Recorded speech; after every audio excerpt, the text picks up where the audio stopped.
The 8-ton iron door of the Paris Royal Vault slowly opened. The robbers took the chance to crouch and roll inside, looking at the empty vault. The robbers broke into smiles. No one would have guessed. These robbers went to such great lengths just to sneak into an empty vault. This was the plan of the genius mastermind Berlin. All they needed to do now was wait for European nobles to deliver their priceless heirlooms. In preparation for the auction gala in a few days, European nobles placed their collections in the vault. The auctioneer locked the vault door according to regulations. With such sophisticated security, even with a key, it would take half an hour to open it again. But Berling's team was fully armed. First, they needed to deal with the surveillance. The hacker replaced the security's live feed with pre-recorded footage. They opened the wall panel and walked out of the secret compartment. The crane went to work again. The 8-ton iron door was lifted once more. Berling reminded his team, after taking the jewels, all boxes must be put back in their original places. He wanted to leave the police with no leads. At this moment, the vault was no longer empty. Priceless treasures were within reach. The robbers moved quickly, stuffing all the jewels into their bags. The heist was just the first step.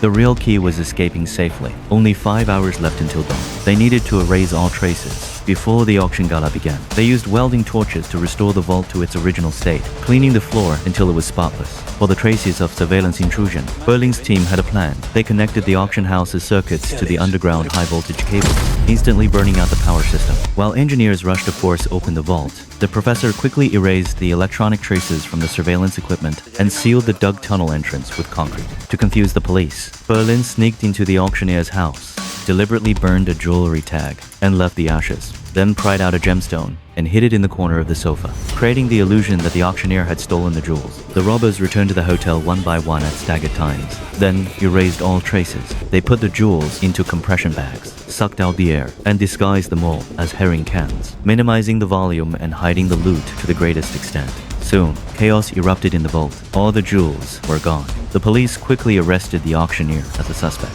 Meanwhile, the robbers escaped in 3 groups at different times. 2 disguised themselves as backpackers and left first via public transportation, the riskiest option. The other 3 posed as a family of 3 and crossed the border in a motorhome. Berling stayed behind to clean up and destroy all the tools used in the heist, then left France by train. The robbers agreed to meet in the mountains of Spain, but they didn't expect, under the joint pressure of European nobles, the detectives' actions became extremely fast. The experienced detective soon ruled out the auctioneer's suspicion and directly set up checkpoints on all major routes out of France. The robbers were already trapped inside the country.